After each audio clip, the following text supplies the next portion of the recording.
So Josh, can you tell me a little bit about your goals for the Exploding Dots session?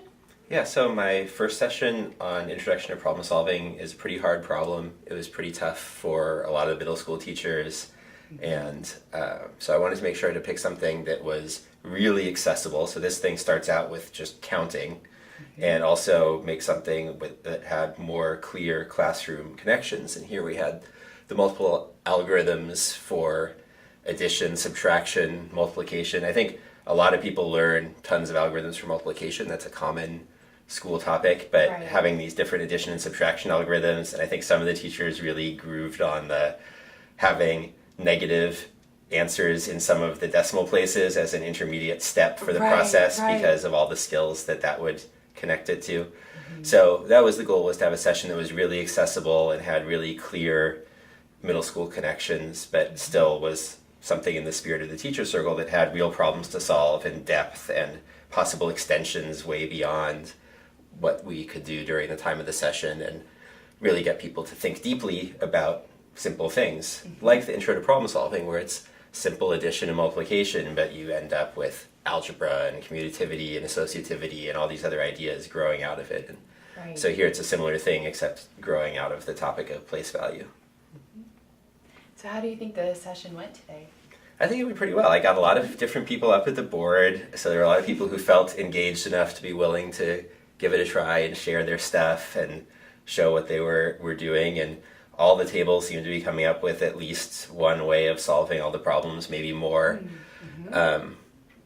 There's always the question of how much stuff do I want to mention during a session, and how much do I want people to really get through in depth and engage with and understand. And I think I took that on the more conservative side here, where it was really only up through multiplication in base 10 was as far as I really went thoroughly, and then after that I kind of quickly mentioned, here's division, here's some other cool exploding dot machines that you can look at. And I think some of the mathematicians might play with that more later, but at least everybody will have those basic, like adding, subtracting, multiplying, different ways of looking at it than they used to have. So I think it was pretty successful from that point of view. Great. Is there anything that you would do differently next time you lead this session? Get real dots that can explode, I think, would be a good one. But if we can't would- make the actual machines, I might do more reshuffling of the groups instead of letting the people be with the people they've now been comfortable with all week, just to give them a little bit more experience hearing from different people's point of views and learning about what might be different in the curriculum in other states. And I might give at the beginning some of the harder problems to keep the mathematicians busy, to let the middle school teachers have a little more space to explore their own thing when they're still working on the more basic problems. So having some of those harder problems on the table to keep everybody engaged while we go through in more depth on the easier stuff might have been a good plan too. And what kind of advice would you give to someone who is going to lead a session on exploding dots?